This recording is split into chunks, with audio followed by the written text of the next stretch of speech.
There is a particular kind of empty that doesn't feel like anything. You're not sad, you're not angry, you're just flat. Like the signal's gone quiet somewhere along the way and you stop noticing. You know the old cliche, lights on, no one home. And if I asked you right now how you're feeling, you'd probably say fine, because you are fine. Nothing wrong exactly, you're getting through the day, you're doing the job, you're coming home, you're going through the motions, but there's something missing in it. Something that used to be there that isn't anymore. That's what I want to talk about today in this video, our emotional numbness. Not because it's dramatic, because it's actually one of the most common things I see in men who sit across from me. And most of them don't even know they have it.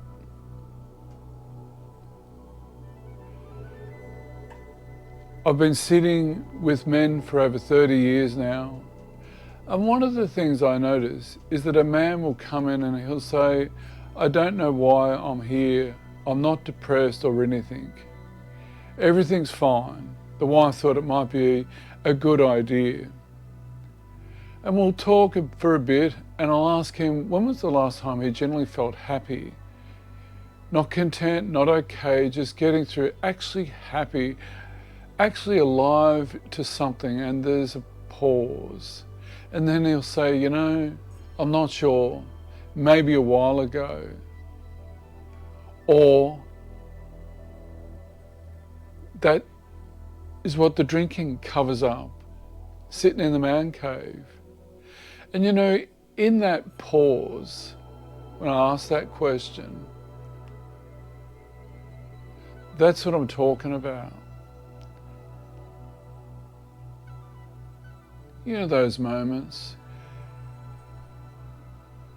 we just feel we're existing, going through the motions, but are we generally happy? Are we generally got a level of enjoyment, a level of fun? Yeah, we're in the mix, but where is it? Where's it gone?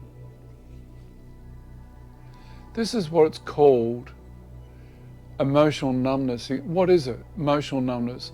I want to keep it simple as I can rather than go into the fancy academic stuff, because the experience of it is actually pretty simple, even if it's underneath, even if what's underneath it isn't.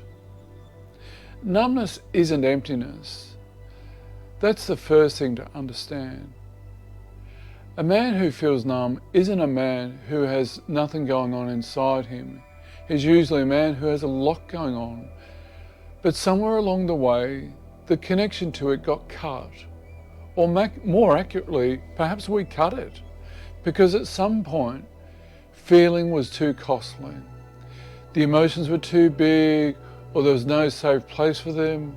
Or he learned that early that men just don't go there, and so he found a way to turn the volume down. And then one day, the volume was so low, he couldn't hear it at all anymore. I'm just numb, going through the motions. I'm present, maybe about 10%. I'm joking. But yeah, we're not fully there. We're not fully present to ourselves, our partners, our children. We'll go to work, same, different day, Groundhog Day, you know the story, you know the mix. And it's not an easy mix. What do we do about it? Who do we talk to about it? We guys, we don't talk to anybody. And here's the thing, the body still knows, the body's still keeping score of everything the mind has decided not to feel. It might show up as vague restlessness, as difficulty in sleeping, as a kind of irritability that doesn't have a clear target. Internally, that irritation and grinding the gears, we just got to shut that down too, so just go numb to that.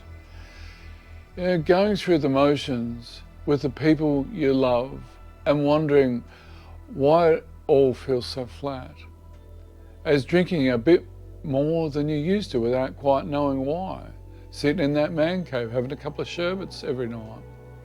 These aren't random symptoms.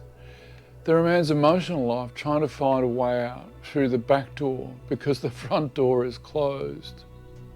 Well, how many doors are closed? There's now a clinical word for a more extreme version of this, alexithymia, where a person generally struggles to identify and name what they're feeling. And I'll talk more about that in a separate video. But what I'm describing today is something broader and more common.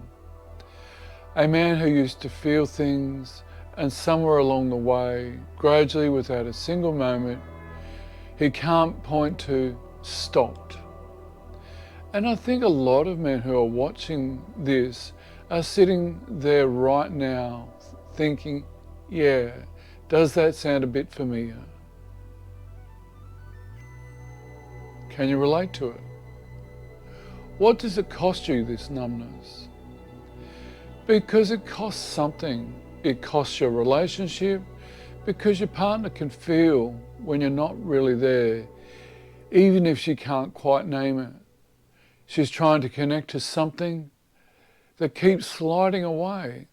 It costs your kids because they're watching you for how to be a man. And what they're seeing is a man who's learned to function without feeling. It costs you because somewhere there is a version of yourself that's more alive than this. And you've been slowly forgetting that he exists. Maybe it's the spirit warrior you. And I'm not saying this to judge any of that. I've seen it in too many men to judge it. I've seen it a little in myself. It's not a weakness. It's usually the most competent, capable, responsible men who go numb because they learn to carry so much that feeling might become a luxury they couldn't afford. We overthink, overanalyze. But here's what I know after 30 years in the room. It is reversible. It's not permanent. The signal hasn't gone. It's just been turned down. Imagine finding it again. The first step to turning it back up is to actually the simplest thing in the world. Learn to notice it. Not fix it. Not confront it. Not go back through 30 years of what happened and have it all out. Just notice it. This week when you're sitting at the dinner and everyone's talking and you're sort of present, but sort of not, just notice that. When you're watching something that you should move and it doesn't quite land the way it used to, just notice that. When your partner reaches for you and that part of you wants to respond, the part of you that's gone somewhere else, just notice it. That noticing is the beginning. That's the first crack in the front door, I hope, and the back door. Because you can't think your way out of emotional numbness. You can only begin to feel your way back in. And that starts with the smallest acknowledgement. Something's not quite right here. Something went quiet. And maybe, just maybe, it doesn't have to stay that way. If any of this is landing for you, there's a place to start. The Head and Heart Model Guide at spiritwarrior.au is free, and it's written for exactly this. The man whose something's not quite right, but doesn't yet have the words for it. The model, the head and heart, the guys call it the amateur map of the psyche. I stick it up on the board. Please download it, have a look at it. There's a map version that I did on Canva, and then there's another version, a more written version of it. Either or, look at both of them. Simply put in your email, download it. I hope this does land for you, because learning to connect and be more present to yourself to find that joy, that happiness, that we can't live in there 24/7. But how do we start to build that, fill that tank back up, learn to feel? Be gentle.